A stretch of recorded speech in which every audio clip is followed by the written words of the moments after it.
Let's see what he says. Yo guys, Punkrat on another video. So it's been a while since I made a monologue style video. I think maybe 2 or 3 weeks at this point. And honestly, I didn't really intend on making one. The thing when it comes to these types of videos is something sort of just pops up and I just feel like I have to talk about it. That's what I do with my videos too.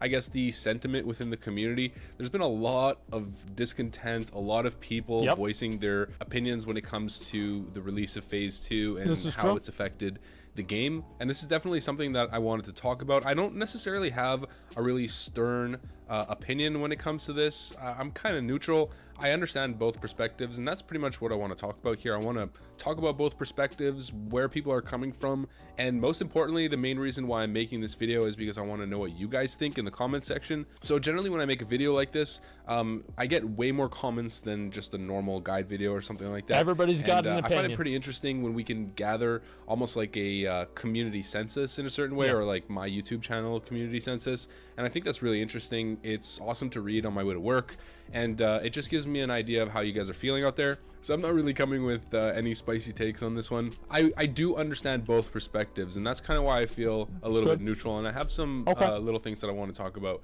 in relation to it. So Phase 2 released, and there's a huge sentiment of people that feel as though it ruined their classic experience. People are saying it ruined the game. There's tons of people, mostly Alliance players, that are looking to quit, transfer off, things like that. And this is actually something that has actively been happening. And I think a couple days before Phase 2 released, I don't know if you guys noticed how Blizzard opened up transfers, and initially they were not faction specific.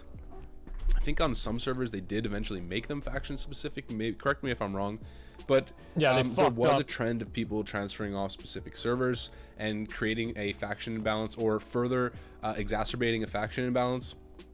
And I know that Asmongold for the last 2 days has just been getting camped on his stream all day long. It's real fucking funny, isn't it? Really salty the entire time, constantly complaining, talking about how he wants to quit the game, or he wants to move to a PvE server, talking about maybe playing retail, stuff like that. So clearly there's been really heavy sentiment from Alliance players specifically when it comes to Phase 2, saying that the experience is quite toxic. And this is definitely something that I warned you guys in my what to expect, or not necessarily what to expect. I think it was like my differences between no PvP or no PvP system and a PvP system.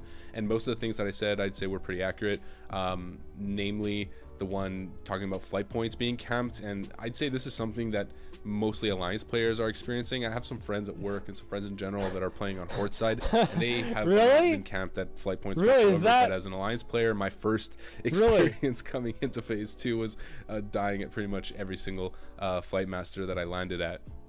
So I mean, I'm an Alliance player, and I do understand where they're coming from. Personally, I don't really care. I just view it as, you know, it's an extra part of the game and I have to work around it. It's a bit crazy on my server. Like Horde is quite dominant, but eventually like the Alliance works together and we end up fighting the Horde back. We just need to communicate and actually bring people out there. I agree we're not with that. Like baseline at every flight I agree point. with that. Yeah.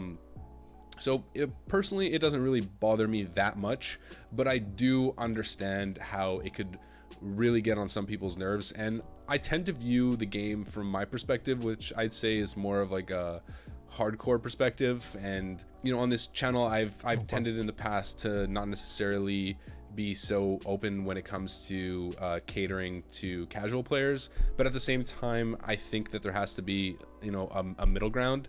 And I do understand that casual players are probably not super into this, and at the end of the day, if World of Warcraft, I don't think most people are. Not only do the hardcore players need to be satisfied and happy, but the casual players also need to be able to find their little spot within the ecosystem of classic WoW.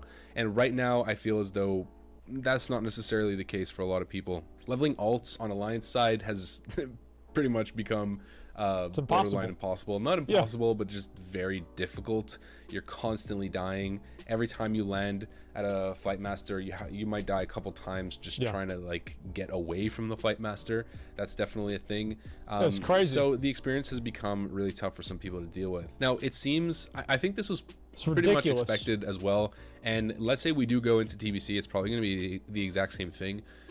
most PvP players do tend to go on Horde side, whether that's a cultural thing where Alliance players just tend to not necessarily be too focused on PvP, and Horde players just happen to be the type of player to really be into, you know, world PvP, griefing, ganking, that type of stuff. I think that it's does a bunch play of part. undead rogues also play a part, but in general, that's it. On most servers, undead even rogues. if the faction balance and is undead quite mages. equal, there's just few not as undead much priests. participation in PvP That's on it. the Alliance side as there is on Horde side. I'd say once BGs and premades come along, that changes entirely, because you're focusing specifically on Alliance players who actually want to PvP, and then you have paladins, which are pretty busted. So honestly, Alliance thrives in premades, but in the world PvP scenario, outside of really massive battles and just in a general small skirmishes across the entire map type deal, Alliance is definitely struggling right now. So this raises the question: if we think about the way that the phase release system has been set up within Classic WoW, it's emulating obviously what it was back in the day. And if you think about it, it's almost as if the early phases are essentially equating to an early time before vanilla was fully fleshed out. There's a couple reasons why world PvP was not necessarily killed, but was kind of dimmed the moment Blizzard implemented BGs, and I mentioned this in one of my other videos where that was done purposely. Not only because lag is a massive issue, this is still a massive issue on big servers. Because like 90% of the world PvP encounters fucking suck. Oh, we went up there and we fucking beat them 10v1, or oh man, I got killed 10v1. It's like, yeah, most of them suck. I mean, that's why they got rid of it. But like once the fight gets to like 120 plus people, it becomes borderline unplayable. Yeah. Once BGs release, Borderline they solve unplayable. all of the issues. More when it like comes unplayable. To, out of world griefing, lag, and pretty much every issue that you can think of when it comes to world PvP. BGs sort of solve in terms of the actual feel of the Jesus world around Christ, you. it must be It nice doesn't to be a hunter. entirely kill world PvP. It's Holy still a thing, fuck. and it always will be a thing. But to the level that it is right now, where certain people are just unable to play the game. Yeah, that's definitely not a thing once BGs come out. And as I was just stating earlier, it does level the playing field for Alliance in respect to Horde players, specifically because we get BG queues. if you're pre-mating, you're able to, you know, pool a really strong player, 10-player group, whether you're on Alliance or Horde. So if you can find the right teammates, you'll compete with Horde, and you might even have an advantage considering that we have Paladins, like I just mentioned. And Paladins are better than we get pretty much Shamans. instant queues. They're so just on Horde better. side, there's so many different people queuing for PvP constantly. Shamans they have suck. bigger populations, and I'd say they have bigger populations of players that actually want to PvP they're better. in general. And on No, the they're Alliance better. side, it's obviously just 100% they're less better. people, so you're always able to get queues.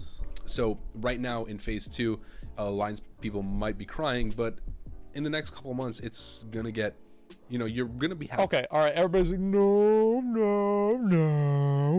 not true. No, it's not.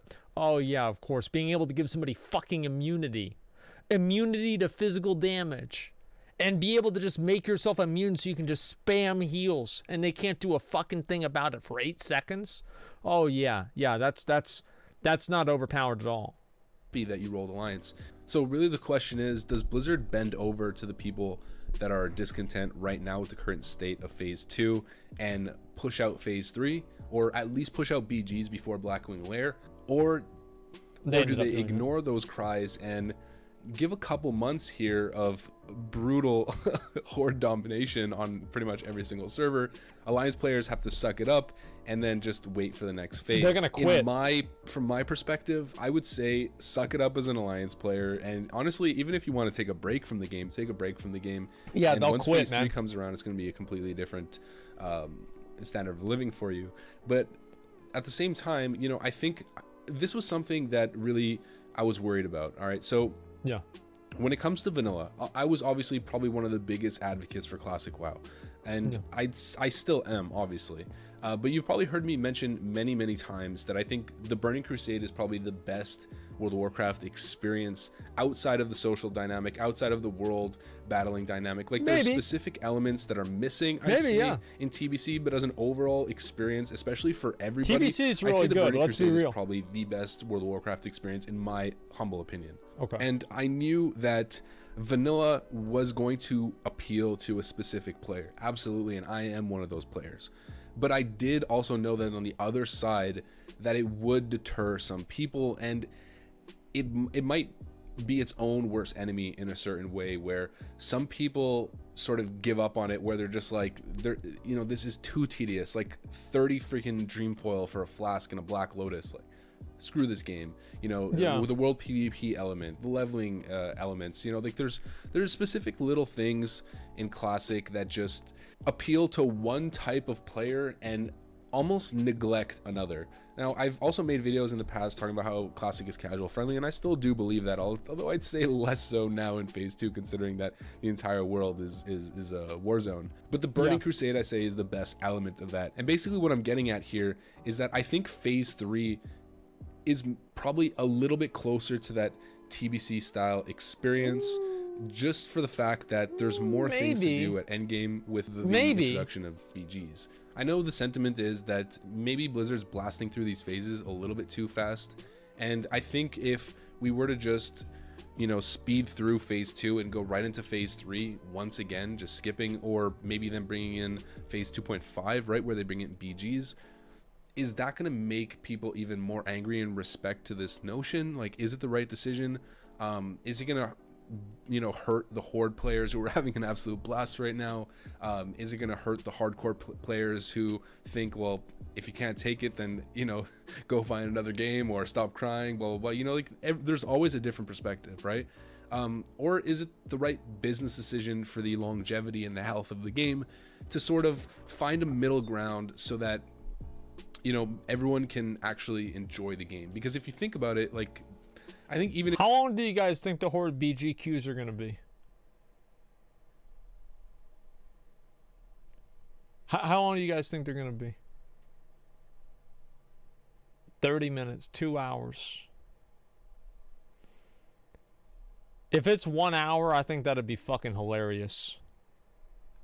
If you're the most hardcore player, having BGs is not necessarily a bad thing. And the one issue that I have right now with World PvP is that it's not so much like it was in previous experiences. It's so focused on like massive groups where it doesn't really play out because like there's so many people on the server. When BGs are a thing, of course, there's less people out in the open world PvPing, and the world PvP that you experience is more like 2v1s, 2v2s, 3v3s, 1v1s. It's more of like a controlled environment. Mostly the 2v1s though. Skill is actually an important factor, where right now it's just these massive like clusters of either 40 versus 40, or it's like you land at a flight point, or you turn around a corner and there's just like 15 horde that just immediately fill up your biological cavities, let's say. So yeah, basically you get what I'm saying, where I feel as though having BGs definitely creates a nice balance, where you have the option to BG if you want a hardcore rank, if you want a pre-made, BGs are always there for you. And then the world PvP element is, I'd say, a lot more enjoyable when BGs are taking all of those players out of the world. I definitely see the perspective that adding BGs right now might actually be the best path forward for the game, and I think that would most likely appeal to most people as well, whether you're a world PvP or not. And I'm literally saying this because, not because necessarily it bothers me and that I'm gonna quit the game, but I don't want other people to quit the game. I want people to keep enjoying Classic. I want them to be there for Phase 1 to Phase 6. And I don't want, because we're sticking so hard to no changes and to the phase releases that were initially planned, you alienate other people. A certain type of player who should also be enjoying the game as well, without obviously diluting the experience, because I really don't think that would really dilute the Classic experience. So I could definitely see that as a nice path forward for the game. I don't think that it'd be too detrimental. In fact, I think it might have an opposite effect. I think it might actually be the right decision. Hopefully everybody's logged in by now. That's gonna be Blizzard's decision to make, obviously. And another thing that I want to say is this add-on spy that people are using that's really hurting rogues. Blizzard needs to fix this. I mean, I would agree if it hurt anybody else besides rogues, but unfortunately Blizzard did fix it. I haven't downloaded it, but I've been reading forum posts. Yeah, I don't use the add-on either. People talking about I use it like twice. This add-on spy, where it basically scans your vicinity and tells you apparently if a rogue is near you, even in stealth. Maybe I have that wrong. Let me know in the comment section. That's like super unhealthy for the world PvP dynamic, and that's obviously every rogue player is hurting on the inside with this add-on. So no, they're just not. like, They're disgusting, and they have no soul, so they can't feel anything. For group add-on, I think that's not maybe true. they should be looking into this one and potentially taking it out. That's just simply not really true. Don't see that as a net benefit to the game whatsoever. In fact, it seems like a heavy detriment. And also, Epstein didn't kill himself. So if you guys like this video and you want to see more like it, of course, if you like the monologue style videos, then leave a comment. Okay. Potentially hit the subscribe button if you want to support me, and hit the notification bell if you want to be notified whenever I post a new video. So that's pretty much all I got for you guys on this one. And maybe you heavily disagree with me. That's fine. Go ahead and leave it in the comment section, and let's see where everybody stands. Thanks for watching, and I'll see you on the next one. Peace. All right.